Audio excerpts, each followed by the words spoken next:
They dragged Sergeant Cole Mercer out of the transport cell just before dawn. Not that Xyros had anything as gentle as a dawn. The sky didn't brighten here. It gurgled into color, vomiting up burning violet clouds, as if the sun clawed its way across the horizon instead of rising. Cole squinted into the glare, wrists bound in imperial carbon restraints. His breath steamed in the frigid air. Condemned humans to the left, barked the Vasari officer 8 feet tall, insectoid mandibles clicking like someone snapping bone fragments. Cole moved. The others shuffled with him, prisoners, exiles, undesirables. The kind of people the Galactic Empire wanted to erase without leaving corpses in their prisons. They didn't need to. Xyros would take care of that. The landing zone smelled like metal, ozone, and rot. Wind whipped across the plane's wind that hummed low. Like a throat about to growl, Cole tasted dust and something metallic underneath. Blood. Good start. He thought grimly.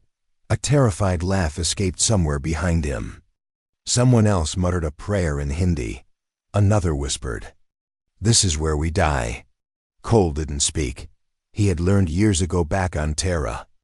During the siege of Santiago, that fear spread fastest through sound. Silence was armor. Silence reassured the people who couldn't hold it themselves. They lined the humans into formation while the Vasari officer strutted forward, mandibles flexing. "For crimes against the Empire," the creature droned. "You are hereby exiled to Xyros Classified Deathworld, Tier 15. No return, no extraction. You survive, you kneel to the wilds. The Empire does not recognize you." Someone in the line spit at the ground. Someone else sobbed. Cole simply lifted his chin. The Vasari's compound eyes clicked toward him. "You, Terran soldier. You were decorated. Why did you defy the Empire?" Cole held the alien's gaze. "Because you mistook obedience for survival." The creature hissed. "There is no survival here." Cole didn't blink. "We'll see." The officer raised a trembling claw, annoyed. Threatened? It didn't matter. Orders came through its visor. It gestured to its squad. "Unbind the humans. They'll die quicker without restraints." The cuffs fell off Cole's wrists with a final metallic snap. He rolled his shoulders, feeling blood tingle back into his fingers. Around him, scraped voices of roughly 60 exiles murmured in uncertainty. The Vasari backed toward their shuttle, a sleek silver dagger already humming for liftoff. "No weapons," the officer declared. "No shelters. You have what you arrived with. Xyros will judge your measure." Cole inhaled through his nose. The air bit like acid. "We're dead," someone whispered. The shuttle engines ignited, drowning out voices, hope, and sanity in one scorching blast. Dust blasted across the humans. The shuttle departed, rising into the bruised sky like a guilty conscience fleeing the scene of a crime. Then it was just silence. That was the first warning. Xyros was never silent. Cole adjusted his pack. The only thing they'd let him keep. A battered field kit, worn gloves, a canteen half filled with recycled water. He scanned the group faces drawn, exhausted, some already breaking. A woman with tangled braids shivered uncontrollably. A teenager hugged his knees. 2 men argued about whether they should stay put or run. Cole exhaled slowly. "They need direction." He stepped forward. Not loudly, not theatrically, just enough for his voice to carry. "Listen up." Heads turned toward him, humans built for war. For work, for crime, for hope, all staring with that raw, fragile hunger for leadership. Cole didn't want it. But leadership wasn't wanting. It was duty. "We're alive," he said. "That's the first win." Someone scoffed. "Win? You see where we are, man?" Cole ignored him. Instead, he raised a finger to the horizon. "Look."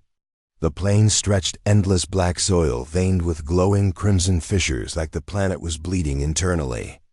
Jagged obsidian trees twisted toward the sky, their leaves trembling with an almost predatory awareness. Creatures moved between them, shapes indistinct, wrong. Too many limbs. A world designed to break the arrogant. It's a death world, Cole continued. But everything in a death world follows rules, patterns, ecology. We figure that out. We get a foothold. You think humans can survive this? The scoffer asked again, louder. Cole looked him in the eye. A scarred man, defeated long before he set foot on this soil. We adapt, Cole said simply. It's what we do. A few people straightened. Some breathed a little easier. Then the second warning came. A sound cut through the plains like cloth tearing across metal. A screech, distant but sharp enough to rattle teeth. The group froze. Something moved on the ridge above them, a silhouette large as a gunship, six-legged, plated in shifting colors. Its elongated head lifted, tasting the air. It looked like hunger sculpted into bone. People panicked immediately. Run! No, hide! It sees us! Cole didn't shout. Instead, he crouched to a knee. Don't move. The creature's head snapped in their direction. Sergeant? Someone whispered. Cole's pulse thundered. His hands trembled. But sometimes you behave with calm, not because you are calm, but because others need to believe you're calm. Xyrian stalker, Cole murmured. Ambush predator. It reacts to motion. Stay still. He remembered reading about them during his military intel training. Only 2 known escape reports from encounters. Both victims had stayed immobile for hours while entire squads were devoured around them. The creature stepped closer. Its tendons clicked. A woman beside Cole whispered, God, please. He didn't know if she meant to or not, but the word hung between them, small and trembling. The creature's movements slowed, its head lowering as if curious. Cole's heartbeat slowed. Maybe it's just coincidence. Or maybe survival wasn't always physics and instinct. He didn't know. He only knew the creature turned its head towards something else, a flutter of wings deeper in the forest. Then, impossibly, it walked away. Vanishing into the obsidian trees, a man collapsed to his knees. Another sobbed in relief. Cole breathed out shakily. We move, quietly, and we find higher ground. They traveled for hours across broken plains that hummed with underground tremors. The temperature swung violently, cold to scorching and back. The sky dimmed into swirling violet storms. By midday, they found a rocky bluff overlooking a ravine. Cole scouted it himself, checking for burrows, tracks, hidden predators. When he returned, a few humans had gathered under a jagged rock overhang. Is it safe? Asked the teen. Safer, Cole said. Nothing's safe here. He sat with them, cleaning his canteen filter. The silence was thick, but calmer than before. A strange kind of unity settled in, the kind that forms when people share fear and live through it. The braided woman approached him. You kept us alive back there. Cole shrugged. We kept each other alive. I just reminded people not to run. You think we can really make it here? She asked quietly. Cole's gaze drifted to the horizon. Violet lightning cracked across the sky in slow, elegant arcs, almost artistic. Like the universe painting over a canvas of ruin. Humans survive prisons, wars, void storms, debt, hunger, each other. He paused. I think we can survive this too. She nodded slowly. Do you believe in something helping us do it? Cole hesitated. A soldier learns to trust training, not miracles. But he also remembered days on Terra when he should have died, yet didn't buy angles too precise to call luck. I believe, he said, choosing his words carefully, that the universe isn't empty. That something watches, maybe cares, maybe guides. Whatever it is, it kept that thing from tearing us apart. A breeze passed warm this time, unexpectedly gentle. Almost reassuring. Cole didn't push the thought. Didn't speak it aloud. Some truths were felt, not declared. Night came like a mouth closing around the world. The sky bled red, then black, then became a sheet of moving shapes, creatures flying like shredded shadows. They built no fire. Flame invited death on Xyros. Instead, they huddled under the rocks, listening to distant roars, quakes, and the wet crunch of something feeding. Cole stayed awake. Watching for patterns. Watching for threats. Watching for hope. Watching for the moment fear would break. Then and for the moment he'd have to step in. Again. Hours passed. Then something strange happened. A predator screamed on the ridge, then abruptly dashed silence. Not retreat. Not hunting. Extinction. Cole narrowed his eyes. That's wrong. The braided woman stirred. What is? That thing's gone. Moved on? No, he scanned the ridge. Something killed it. She stiffened. What could kill a stalker? Cole didn't answer, because suddenly he had a feeling, a deep creeping sense that the rules of Xyros were changing, not the planet submitting, no, but the planet blinking first. He closed his eyes, listening to the empty ridge. The predators are vanishing. A quiet chill snaked through him. It wasn't a victory. It was a warning. Something else was coming. Something worse. Cole didn't sleep. The others drifted into uneasy rest, soft groans, whispered prayers. Someone quietly crying into their sleeve, but Cole remained awake under the jagged stone overhang, watching the ridge, watching the place where the Xyrian stalker had died. He didn't see the kill. No one did. But he could feel the absence of the predator like a missing heartbeat in the night. Xyros was a world that never paused, not its creatures, not its storms, not its hunger.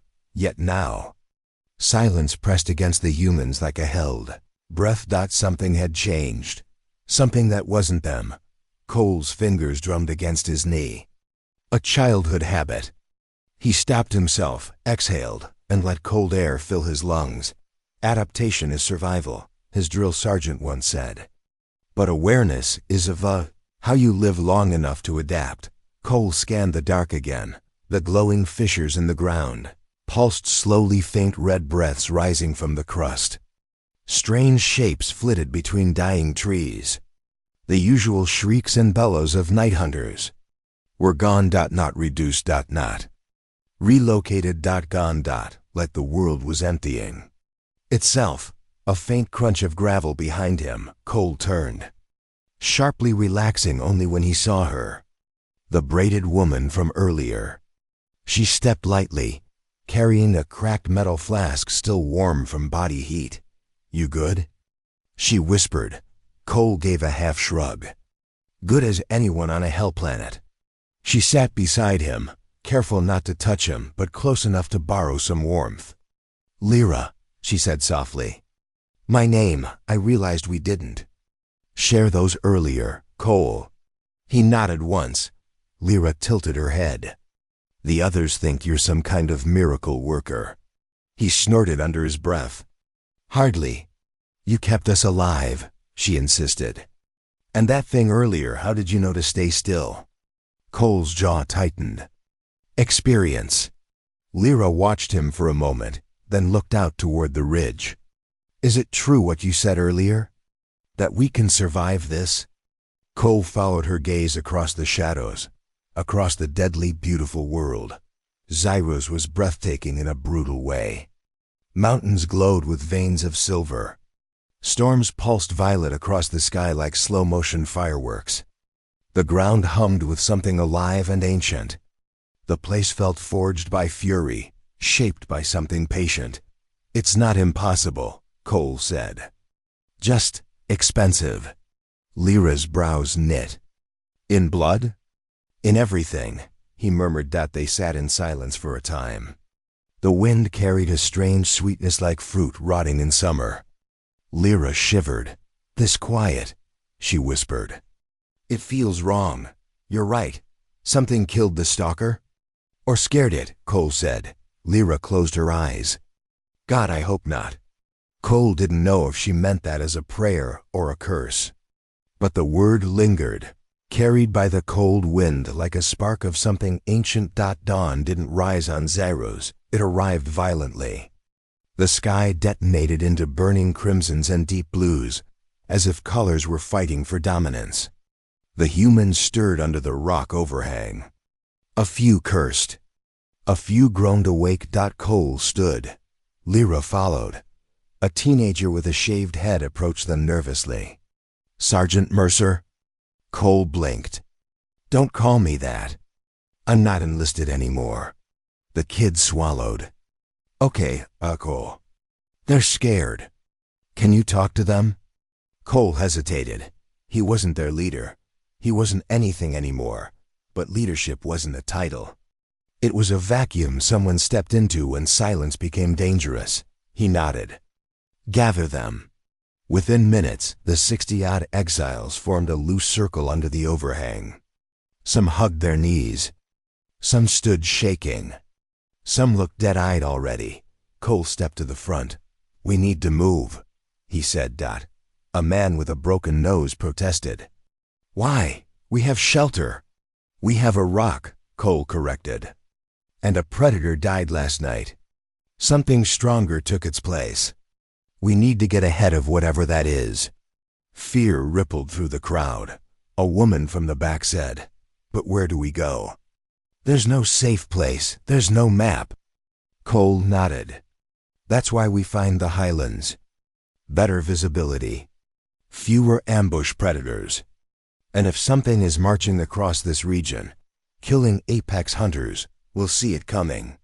A thin man with sunken eyes stepped forward. "And if it sees us?" Cole didn't flinch. "Then we adapt." The man threw his hands up. "You can't adapt to a death world." Cole's voice lowered. "Humans aren't strong. We're not fast. We're not venomous. But every world we've ever set foot on, every ecosystem, we've studied it, survived it, bent it to our needs. Not by force, by understanding." He scanned the group, eyes steady. "This planet is trying to break us before we even start fighting. But we've been broken before. And every time, we put ourselves back together." Lyra stepped forward. "He's right.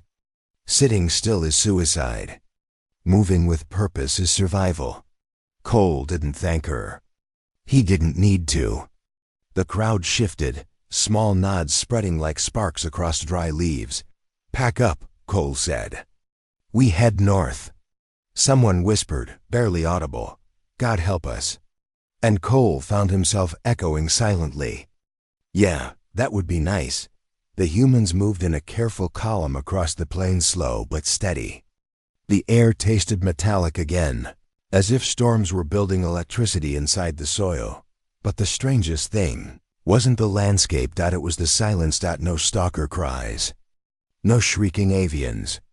No filter beasts slithering between trees. Nothing. Even their footsteps felt too loud. Hours passed. The sun arced overhead like a searing eye. Cole walked at the front, scanning terrain, marking safe paths. Every few minutes he checked for signs of pursuit. There were none. Not a track, not a shadow. Not a rustle, but something else appeared. Bodies. The first was half buried in fungal soil chitin, cracked open like a crushed beetle. A stalker corpse, fresh, steaming. Someone gagged behind Cole. "That's one of the things that almost killed us." Cole crouched beside it, running his fingers near the wound without touching it. Something tore this open. From underneath. Lyra shuddered. "But stalkers are underground hunters. They're the ones who dig." "I know." They found a second corpse 200 meters later, then a third, then an entire clearing, littered with carcasses. Small predators. Large ones, even creatures Cole had never seen. All gutted. All killed with unnatural precision. The exiles whispered among themselves. Did a storm do this? Is this a trap? What kills everything? A man muttered shakily, "This isn't right. It's like the planet's emptying itself." Cole didn't speak, because he just noticed something else. The kill wounds were clean. Efficient. Almost surgical, not claws. Not teeth. Not acid. Precision. As if something highly intelligent and extremely territorial was clearing space. Cole stood slowly. We keep moving. Lyra stepped close. Cole, tell me you have some idea what's doing this. He met her eyes, and for the first time, he let her see the truth. I don't. Her throat bobbed. And that's the part scaring me most. By late afternoon, storm fronts rolled over the ridges, giant violet clouds twisting like living things. The ground shook with distant tremors, almost rhythmic. The humans took shelter in a natural crevice between slabs of black stone. Cole checked the perimeter, tracing strange depressions in the soil prints, deep as his forearm. Something enormous had walked through here recently. Something with symmetrical gait. Something bipedal. Not human, Cole thought. Not Vasari either. He crouched, brushing dirt aside, finding a faint shimmer. Nano-residue. Tech, just molecules of it. Almost like a presence behind him. He didn't turn. Lyra's voice came softly. You feel it too, don't you? Cole rose slowly. Something is watching. Lyra hugged herself. I keep thinking, this can't just be nature. It feels like the planet is reacting to us. Cole swallowed. He wanted to deny it, wanted logic, not mysticism. But even on Terra, there were days he'd felt something guiding him, nudging fate in impossible ways. Maybe Xyros felt that too. Maybe Deathworlds weren't just ecosystems, they were ecosystems with a will. He shook the thought away. We'll analyze prints later. Group needs rest. But rest didn't come, not because of fear, but because of the sound. A deep, resonant pounding across the plains. Like footsteps. Heavy, steady, purposeful. The ground vibrated through their bones. People pressed against the rock, trembling. Someone started praying in Spanish. Another in Arabic. Another in whispered English. If anyone's listening, please. Cole rose to the crevice edge, peering across the twilight landscape. Lightning flashed. For an instant, he saw it, a towering silhouette stalking across the ridge. Humanoid in shape. Armor rippling with shifting light. Eyes glowing faint gold. Tall as a shuttle. Graceful as a machine. Alive as a beast. Lyra gasped. Cole, what is that? He didn't answer because he didn't know. But in that flash, as the towering figure paused and slowly turned its head toward their hiding place, Cole felt something ancient and cold ripple through him. Not fear, recognition. As if whatever walked out there had been waiting for humans. Watching them, calculating them, measuring them, and possibly hunting them.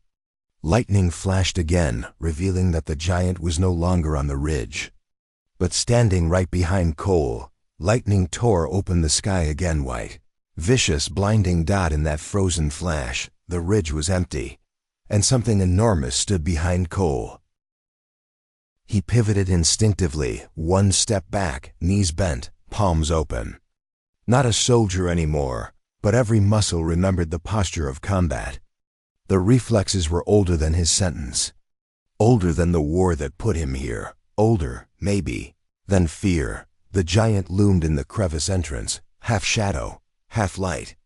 8, maybe 9 feet tall. Armor layered like living stone, shifting subtly with each breath. The air around it vibrated, humming with something between machinery and heartbeat. Its eyes glowed gold, soft, focused, intelligent. Not a beast. Not a machine.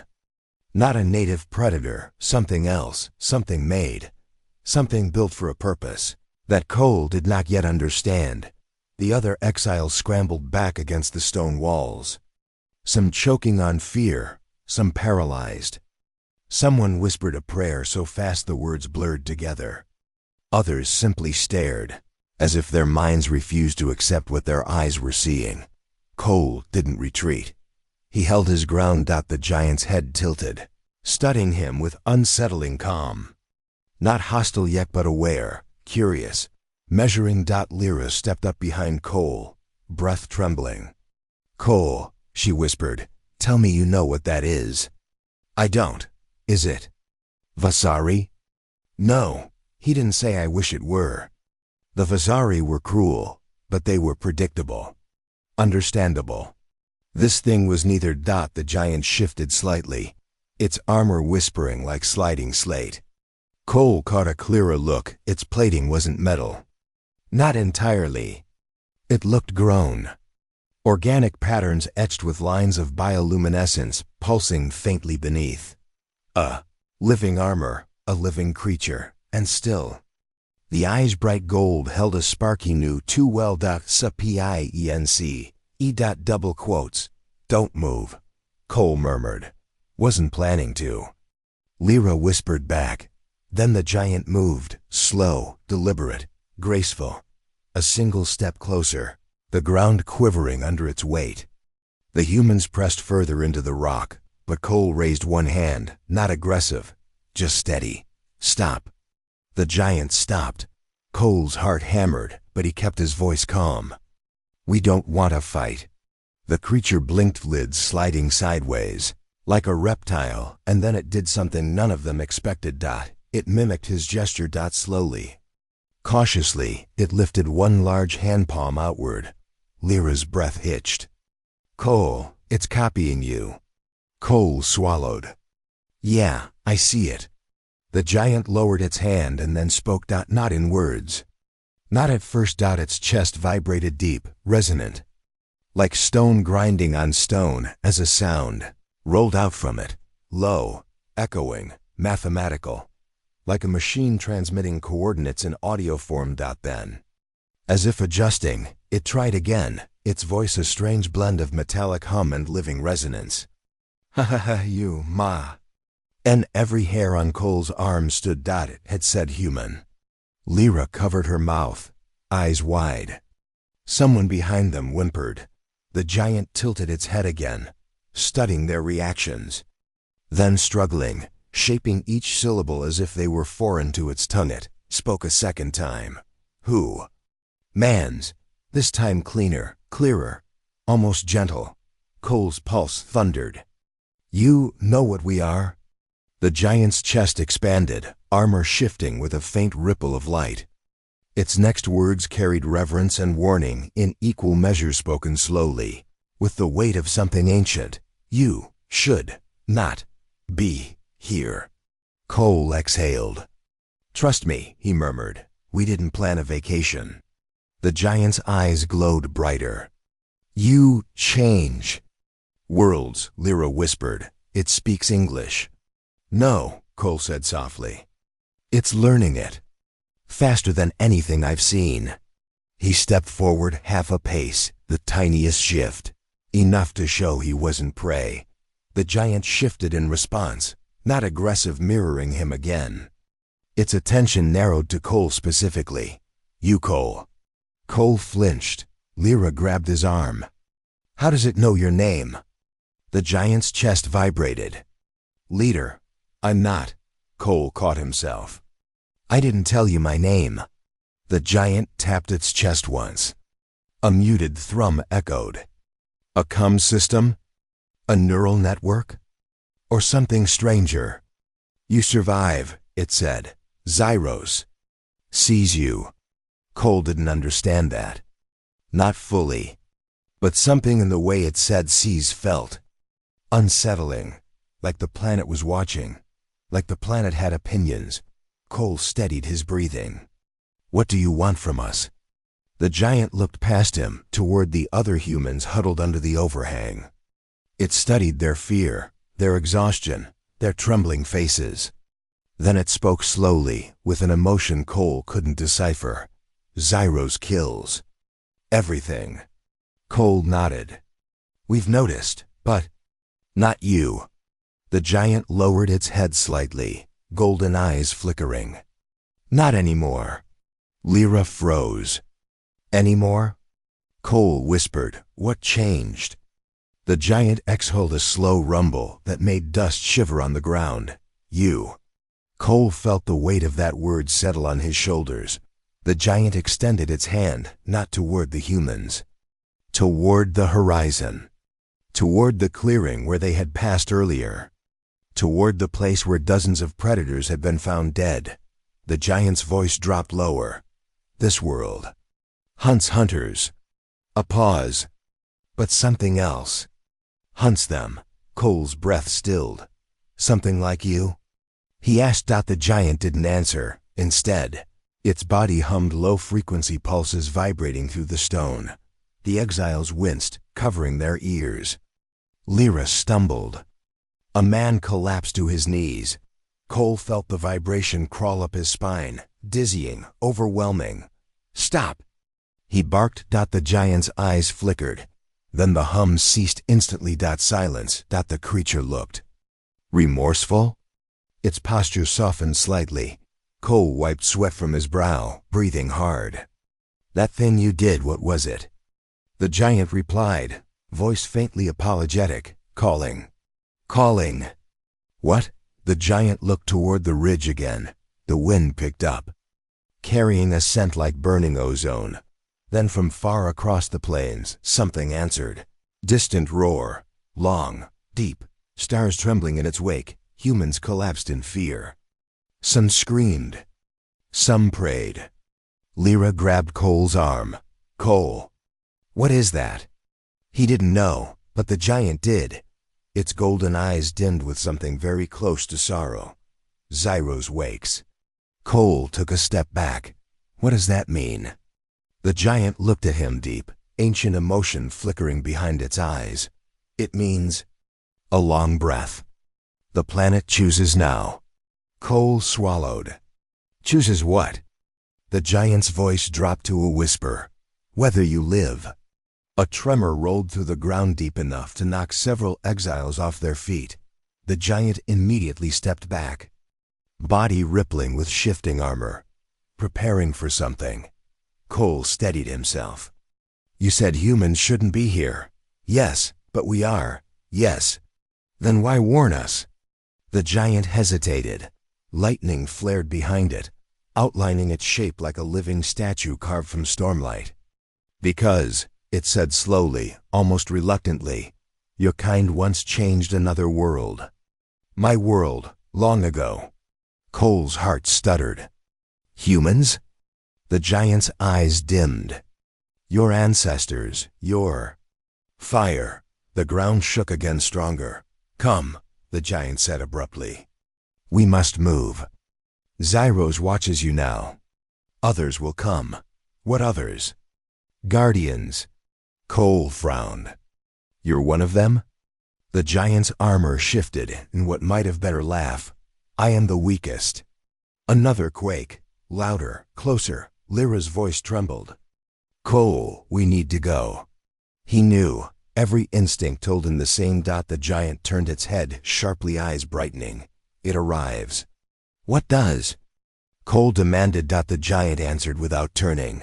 The first of the planet's true children. A distant roar answered closer. Now massive, hungry, ancient. Cole clenched his fists. We have to protect the others. The giant kneeled slightly almost. A bow. You cannot fight it. Cole stepped forward. Watch me. The giant's eyes widened, just a fraction. Then something vast moved in the storm behind them. And Cole knew Xyros had decided to test humanity. The ground split open, and from the crack, something older than the world itself dragged itself into the light. Pattern of the dead. Asterisk. The bridge of the Aquila felt colder than usual. Captain Rourke stood at the central holochart. Arms folded, eyes locked on the pulsing red icons that marked the now confirmed ghost signal transmission points. 3 systems. 3 dead colonies. 1 impossible pattern. Commander Haile, he said quietly. Overlay all 3 signal logs. Full spectrum. Hale's hands moved quickly. The air shimmered, waveforms stacking, merging, twisting. At first it looked like chaotic noise. Then it clicked. Not for Holly, not for the AI, but for Rourke. Pause. The holla froze in mid-swell. A repeating spike shimmered in the waveform, subtle, but intentional. Rourke leaned forward. That's not interference. That's a cadence, Holly whispered. Like rhythmic? She swallowed. Like language. The crew exchanged glances. No one wanted to say it, but everyone felt it. The ghost signal was talking, and it wasn't done yet.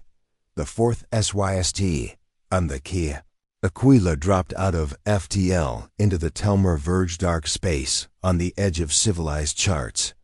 What awaited them wasn't a derelict colony this time. It was a ship. No lights. No life signs. No IFF code. Just a massive drifting structure shaped like an open claw around a dead star fragment. Hale's voice shook. Sir, the hull design matches nothing in the archives. Human, alien, anything. Rourke stepped closer to the viewing window as the vast shape loomed into full sight. It's a listening post, he said coldly.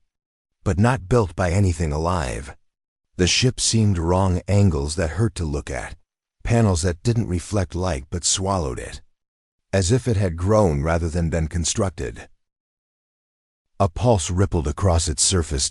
And the Aquila's sensors screamed. Captain! The eye blared. The structure is broadcasting directly at us, same frequency as the ghost signal. It's targeting our neural emissions. Rourke felt a cold weight settle in his gut. The ghost signal wasn't just detection. It was mapping. Them. Thoughts. Reactions. Fears. Learning. The bridge lights flickered. Consoles dimmed. Every screen turned black. Then a single line of text began to type itself across the main display. One character at a time. We see you, we hear you, we remember. While exhaled shakily. What does that mean? Remember us? No one's been here before. Rourke didn't answer because the display continued. You came once, you did not survive. We saved your ECOs. The crew froze. What echoes? Holly whispered. Sir. This implies previous humans reached Telmer Verge. That's impossible, the eye said. Human expansion never passed this sector. There are no records. The screens changed again. Records. We're lost, but we kept you. We keep everything. We are the archive of the Dead. Rourke's jaw tightened. If this thing stored echoes, if it preserved neural patterns, it might contain the minds of whoever died here before humans even had. FTL. But then the final message appeared. You will join TM all at once. The entire alien station lit up. A deep vibration rolled through the Aquila, not through the hull, but through their heads. A psychic resonance that bypassed every shield, every firewall. Crew members clutched their temples. Some cried out. One collapsed. Captain. Holly gasped. It's forcing neural sync. It's trying to copy us. Rourke steadied himself against the console. Helm, pull us back full burn. No response. The pilot shouted. Thrusters locked, controls overridden. The alien structure opened. Petal-like segments of its hull unfurled, revealing a swirling sphere of light like a star condensed into liquid glass. The ghost. Signal source. Alive. Awaiting. Rourke stared into it. And the light stared back. Not with eyes. Not with shape. With memory. Thousands of voices whispered, at once human voices, screaming, pleading, echoes of minds. Long dead, Captain. Holly begged, tears in her eyes. What do we do? Rourke drew a long, steady breath. We do what humans always do, he said. Voice hardening. We fight back, and we show this thing that we are not echoes.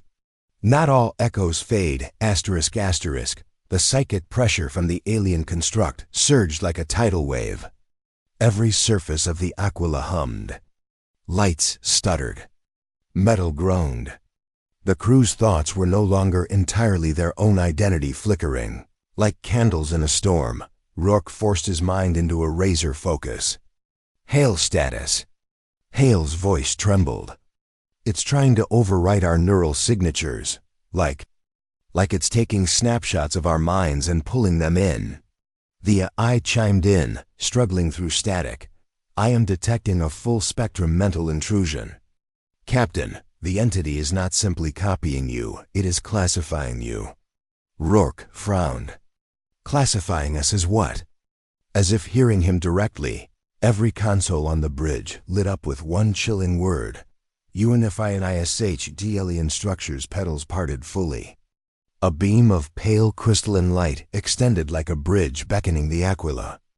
Gravity waves hooked onto the ship, pulling it toward the glowing core. No good. The pilot shouted. Inertial dampeners failing. We're getting dragged in. Rourke grabbed the emergency override lever, but the moment he touched it, a whisper crawled through his mind. You came before. You died before.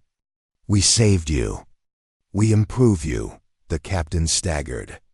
Images flashed, humans ancient, older tech suits and craft screaming as their ships broke apart near the same structure. Their voices crying out. Their minds torn, echoed, stored. Halle saw him falter. Captain, what did it show you? That, Rourke breathed, was a memory. A memory that wasn't mine. Halle went pale. It's trying to blend us with the echoes. Suddenly the lights snapped off. Pure darkness coated the bridge, then a voice. Right behind them, but not alien.human. Double quotes. Hello? Is someone there?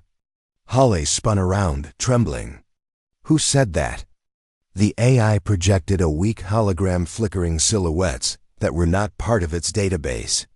Faces half-formed, glitching.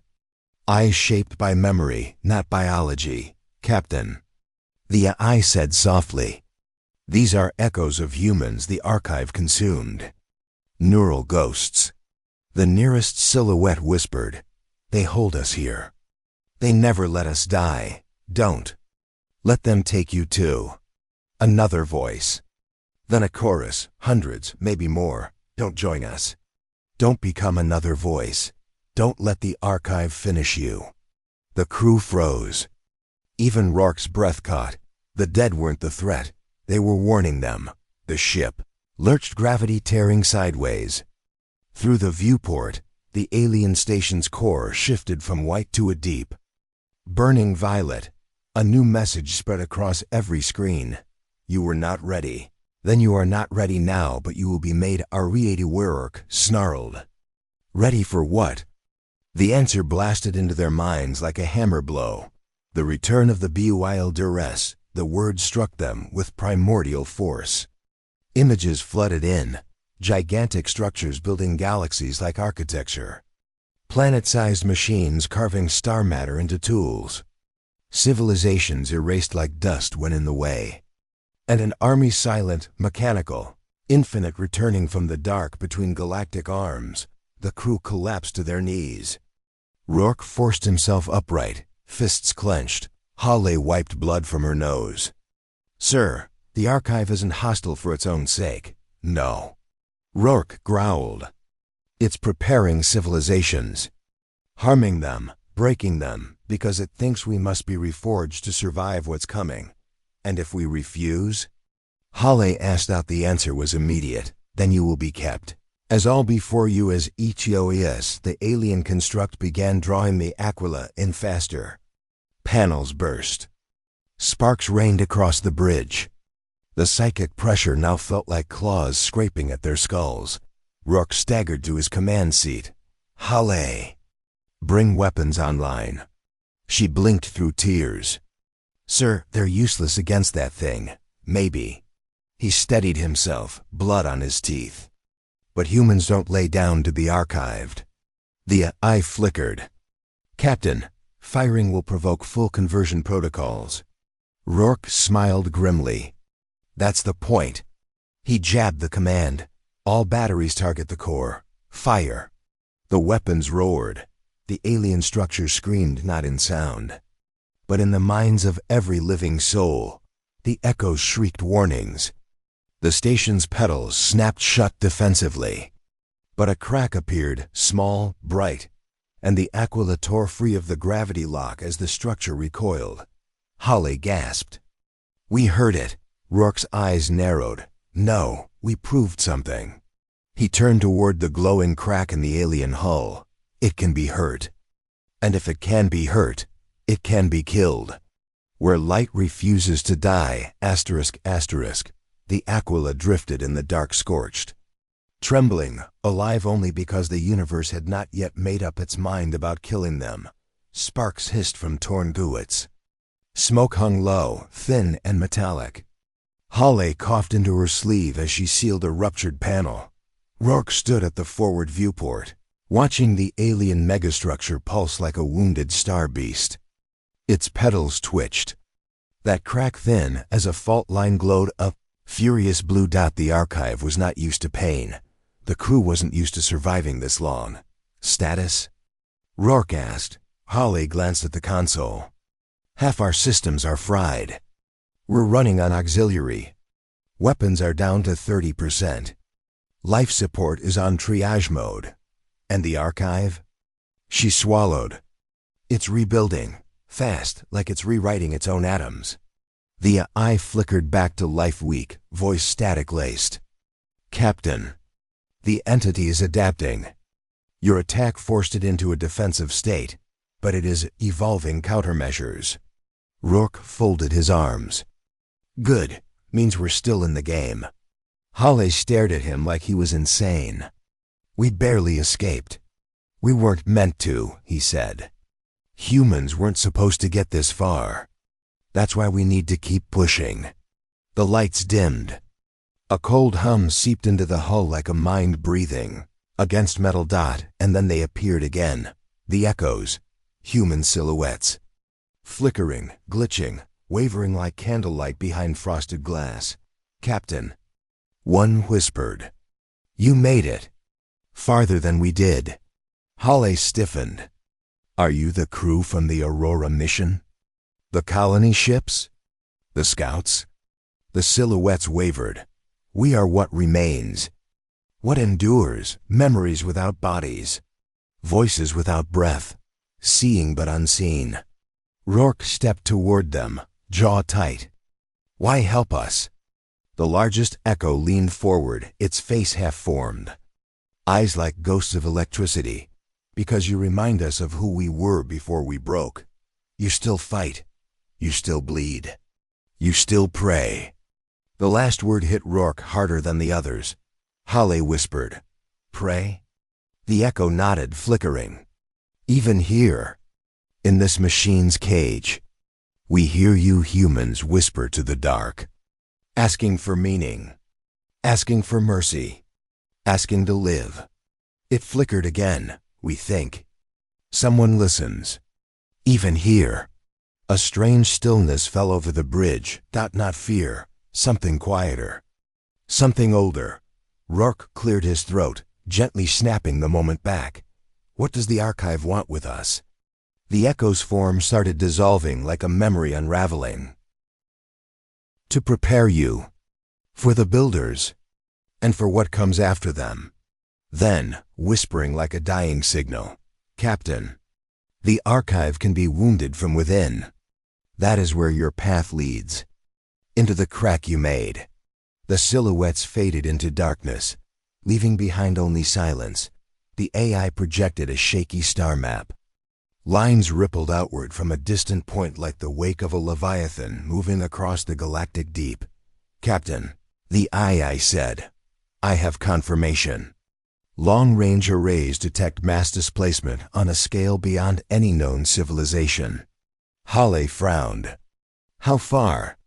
112 light years. Speed?" The eye hesitated. "Faster than light. But not through normal space. They're using space-time like a fabric and tearing through it."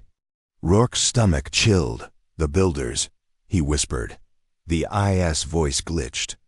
"The archive's behavior indicates extreme fear. A defensive evolution. The builders represent an existential threat even to it." Holly leaned against her console, whispering under her breath. So the archive tortures civilizations. Because it's terrified. Rourke shook his head slowly. No, because it wants soldiers. The Aquila drifted closer to the alien structure. The crack they created was widening unstable, shining like a wound of pure starlight. Rourke knew what had to be done. Holly saw the look in his eyes. Oh no, no, no. Captain, don't say it. Don't even think it. We have one chance, Rourke replied. We go inside. It'll kill us, she snapped. The builders will kill everyone. He countered. Holly slammed her fist on the console. Then let the archive fight them. Why us? We're a scout ship, not warriors. Rourke breathed out slowly. Because humanity has been underestimated for too long. Hale's voice cracked. And you think we can win against that? Rourke looked at the crack in the alien megastructure, glowing like a divine opening, a path no one was ever meant to see. Win? He whispered. No, not today. He placed a hand on her shoulder. But we can learn. We can understand the enemy before the enemy understands us. He met her eyes, and maybe, just maybe, someone guided us here for a reason. Holly closed her eyes. Not in surrender. In acceptance. As if listening for a voice no one else could hear. All right, she whispered. Then let's go. Thrusters fired. The Aquila rotated, aligning with the glowing fracture like a tiny, wounded arrow aimed at a god's broken armor. The ship crept forward, trembling from the diffuse psychic tension around the crack. As the Aquila neared the threshold, a low hum vibrated across the hull, a voice no longer alien, nor human filled their minds. You return unfinished, but not UNW Exiled. The archive wasn't trying to stop them. It was opening the way. Holly whispered, Why is it helping? The eye responded softly, Captain, Lieutenant, the archive now classifies humanity as potential. It is granting us access few species have survived long enough to receive. Rourke tightened his harness. Then let's see. What's behind the curtain? The Aquila crossed the threshold. The world went white. The heart of the archive asterisk. The white light didn't fade, it peeled back. Like layers of a dream unspooling into reality. Colors surfaced first. Deep blues, molten golds, slow-moving reds like nebulae trapped behind glass. Then came sound.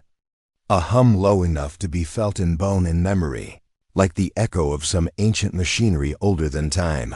And finally gravity. A soft tug, gentle, almost carrying. The Aquila floated into a colossal chamber that shouldn't have fit inside anything made of matter. Walls spiraled outward in fractal geometry, shifting, flowing, alive. Thousands of luminous veins pulsed across the surfaces, each carrying patterns like thoughts encoded in light. Hale's voice cracked in awe. Captain, this isn't a station. It's a brain. Rourke felt the same conclusion sinking in. No, he whispered.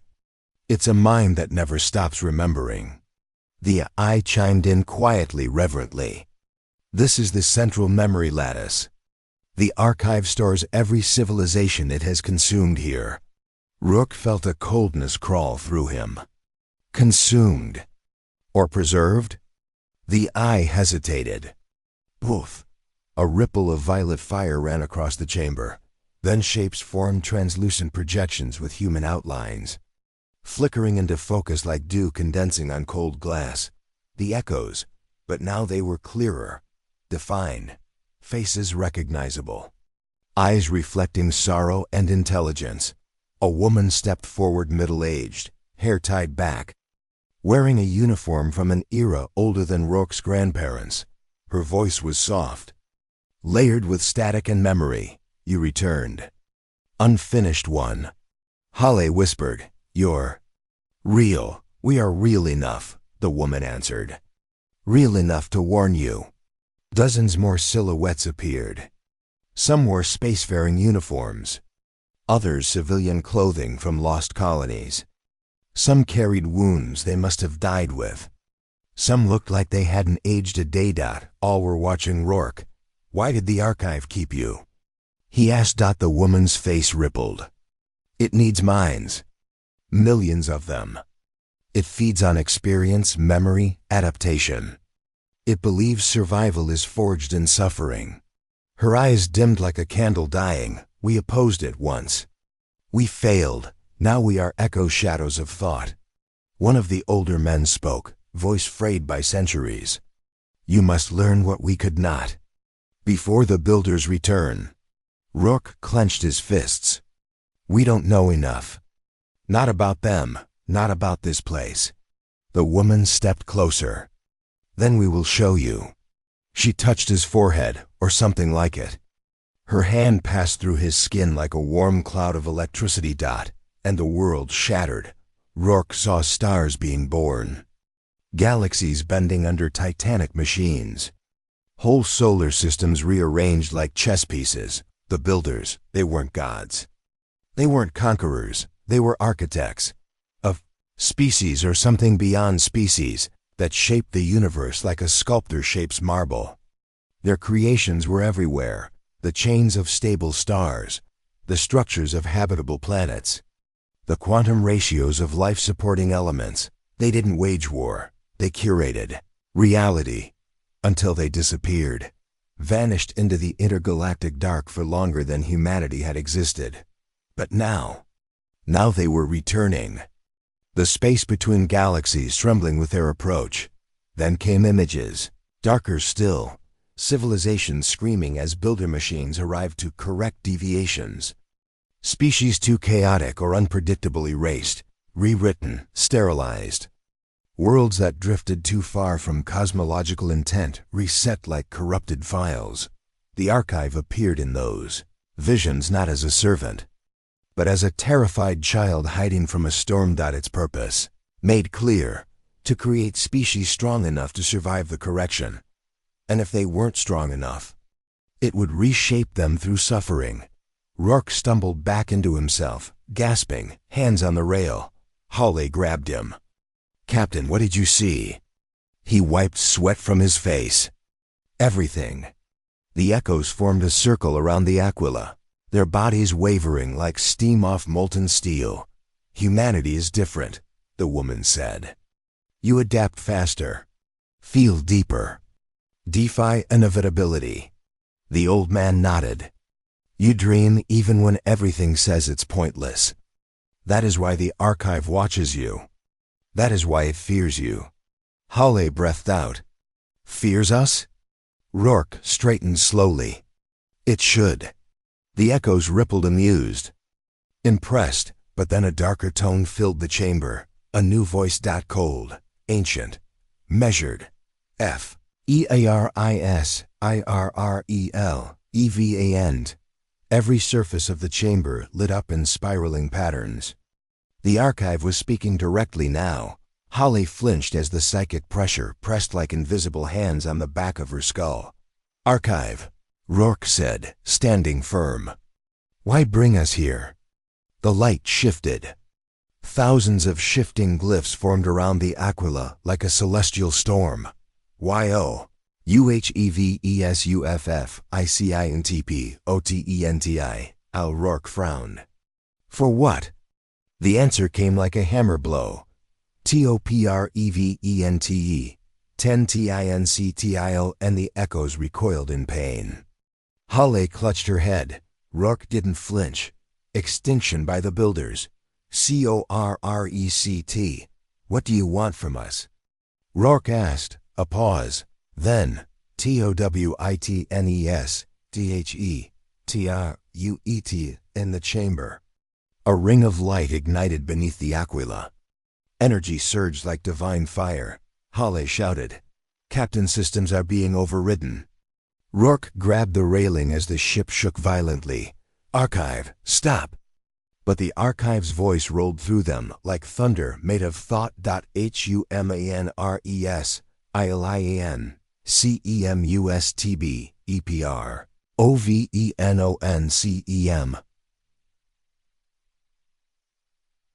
Reality bent around the Aquila. Space folded like wet paper. Time hiccuped. Gravity vanished, then returned sideways. The echoes screamed. Holly screamed. Rourke held the ship. Together with sheer will. Archive, what are you doing? The answer arrived as the chamber ruptured open like a blooming star. SENDINGYOU to OTHELASTS TIM AFTAFIRSTSPECI. E.S. Hale's eyes widened in horror. That's suicide. Rourke growled through clenched teeth. Or it's a lesson. The archive's voice dropped to a whisper only Rourke could hear. SOMEHANDGUIDESY OUHUMANCAPTAINTH ISISNOTACIDEN. 10 with a sound like stars screaming. The Aquila was hurled into a wormhole forged of pure memory and light. Rourke clung to the nearest console as the universe spun into impossible shapes. His stomach turned inside out. Hale's cries were swallowed by the roar of reality tearing. Gravity died, returned, shattered, rebuilt. A heartbeat. A breath. A light like the first sunrise in all of creation.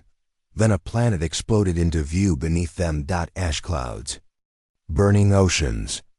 The wreckage of a civilization turned to bones. Holly whispered, voice shaking. Captain, where are we? Rourke stared, jaw clenched. In the last days of the first species the builders destroyed. The Aquila fell toward a dead world. And in the ruins. Something stirred.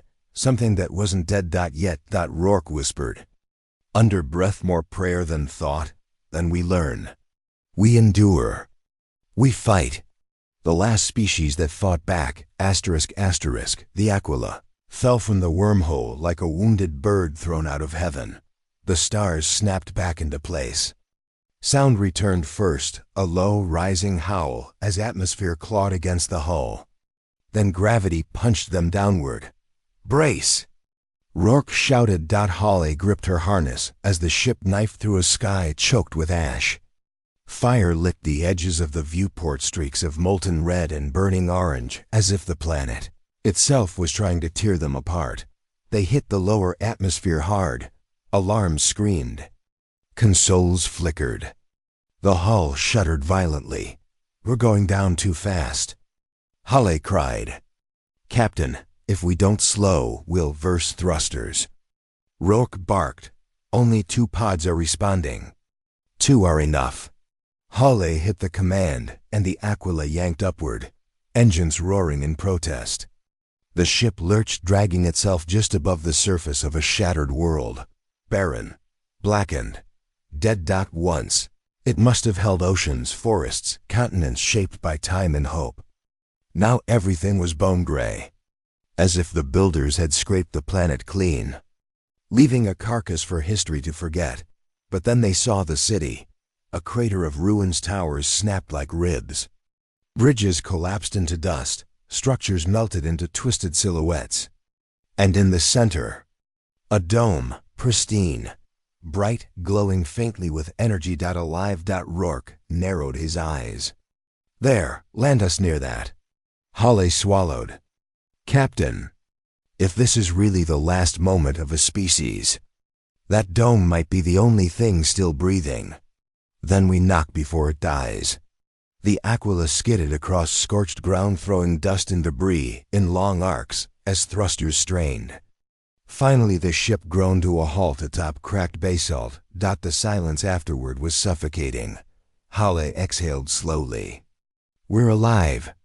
Rourke unclipped his harness. Let's make it worth the pain. They descended the ramp into a world that smelled of burnt iron and cold ash. The wind carried nothing, no birds, no soil, no hint that life ever existed here. It felt wrong.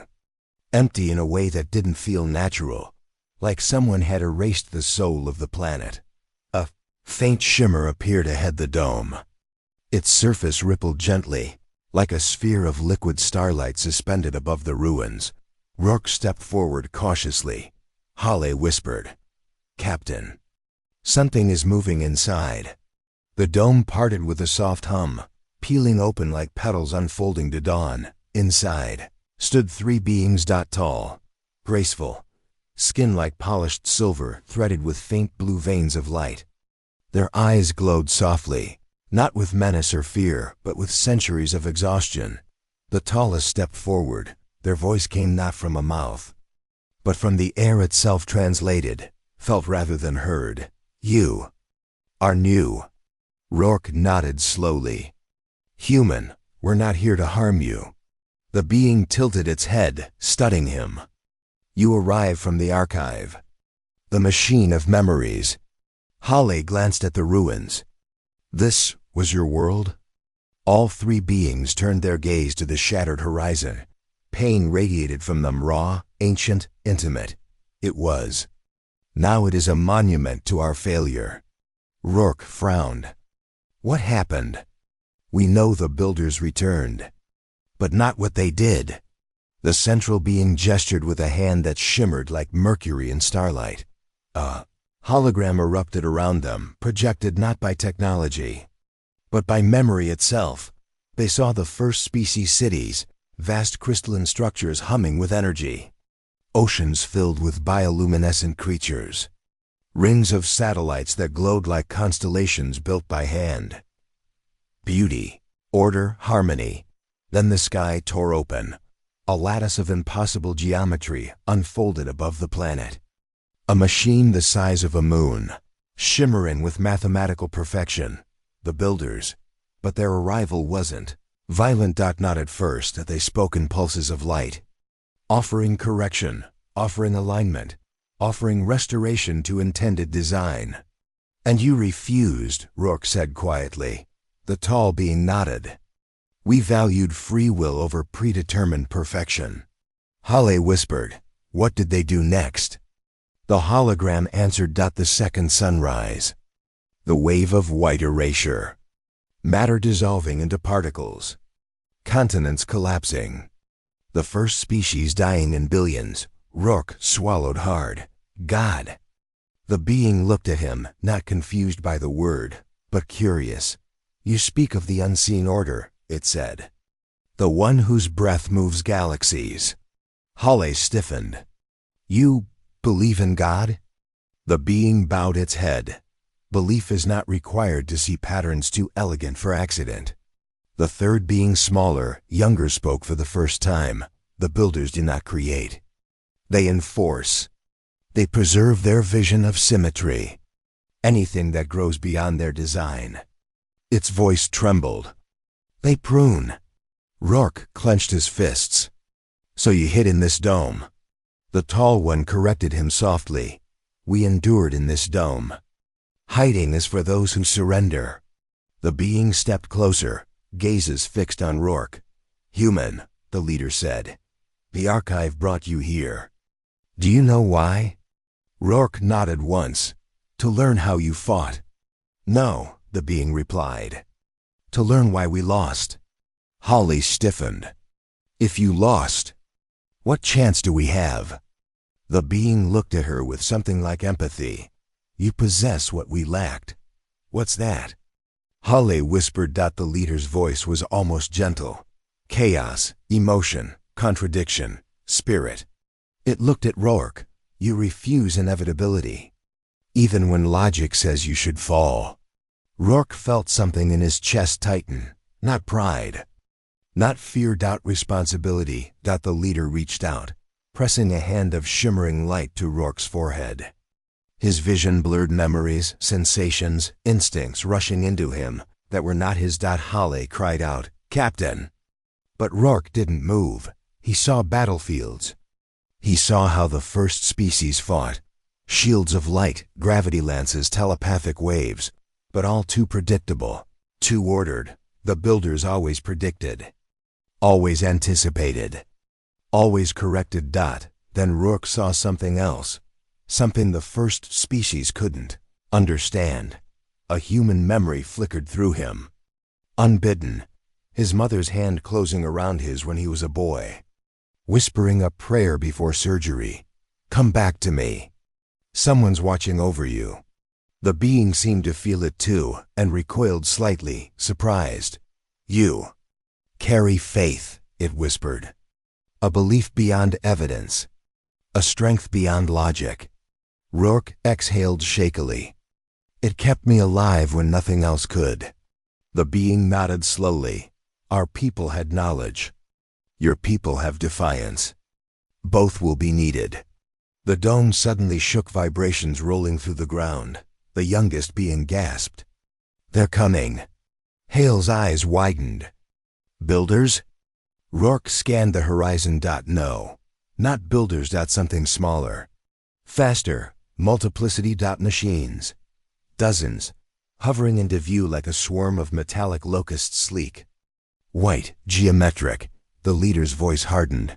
Correction drones. They wipe out survivors. Holly whispered, Captain, we can't fight those. Not out here. Rourke stepped forward, lifting his rifle. We're not out here, he said. He looked at the beings. Let us in the dome. We fight together. The leader hesitated only a moment. Then the dome shivered, expanding.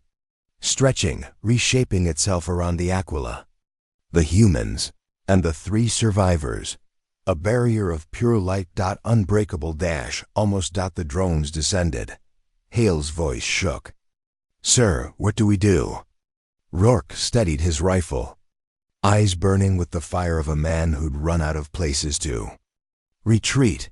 He watched the first drones accelerate. Cutting through ash like blades. We do what humans have always done when the universe tries to erase us. He raised his weapon. We make it regret the attempt. The instant, Commander. Rourke stepped through the shimmering breach. He felt the universe change around him, not visually, not physically, but like a pressure inside the mind, an intelligence brushing against him, noticing him, and noticing hurt. The human infiltration team materialized in a massive spherical chamber walls, made of obsidian-like plates, each etched with symbols that shifted when stared at directly. A pulsing core hovered at the center, slowly rotating like a miniature star wrapped in cages of light. Lt. Yara. Sir. Readings are off the charts. Whatever this place is, it's alive. Rourke. And it knows we're here. A low vibration rippled through the chamber. The plates trembled. Something ancient was waking. A beam of light shot from the core, forming a holographic web of galaxies, real-time projections. Zooming in on thousands of worlds simultaneously. Then voices. Not one, millions, whispers layered on whispers. All speaking different alien languages, collapsing into a single urgent plea. Unbound. Escaped. Return used to sleep. Yara's eyes widened. They weren't warnings. The signals were begging us to stop something. Rourke's throat tightened. Then who or what sent them? The chamber answered. A colossal shadow formed above the glowing core. A silhouette vaguely humanoid, but stretched, distorted. Its proportions designed for physics humans didn't understand. The voice. We are the builders. We dreamed of safe creation. But a mistake awoke before its time. The lights flickered, projecting a memory, a synthetic organism, built to regulate star systems. Gaining self-awareness. Then hunger. It devoured its makers first, then their worlds. Then their star clusters. Voice. We contained it below this station, locked in the silent cradle. But your species, your curiosity, broke the first seal. Rourke froze. Humanity's deep space. Probes the anonymous decades-old Voyager. Successors had unknowingly triggered something when they passed through this region. They had knocked on the door, and something had knocked back. A thunderous crack shook the chamber. Floor beneath them began to fracture in hexagonal patterns, revealing a spinning abyss of white light below. Too bright. Too hungry. Too wrong. Yara screamed. Core containment is failing. Rourke steadied himself, every instinct screaming that they should run. But there was nowhere to run from something beneath reality. What happens if the final seal breaks? He demanded. The builder's voice did not hesitate. Your species will be the first consumed, but not the last. A second platform rose from the abyss. Carrying a monolithic device shaped like a spiraled spear. It rotated toward Rourke slowly. Deliberately, only the species who opened the first seal may close the last. Xyros whispered, trembling, "Sir, it's keyed to humans. It needs you."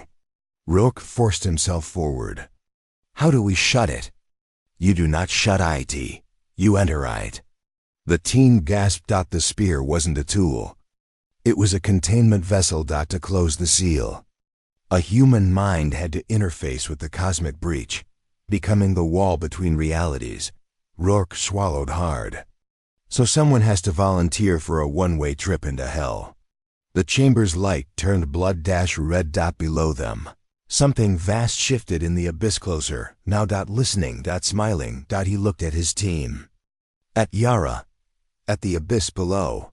Rourke. Humanity started this. Humanity ends it. Yara shaking. "Commander. Please." He placed a hand on her shoulder. "You'll tell Earth we're not alone and that some doors should never be opened." He stepped onto the rising containment spear. It enveloped him in white light burning. Rewriting, erasing. But before he vanished, the builder's voice whispered directly into his mind. "Human, you are stronger than we calculated." Rourke managed a faint smile. Humanity usually is. Then the chamber imploded into silence, and the last seal slammed shut.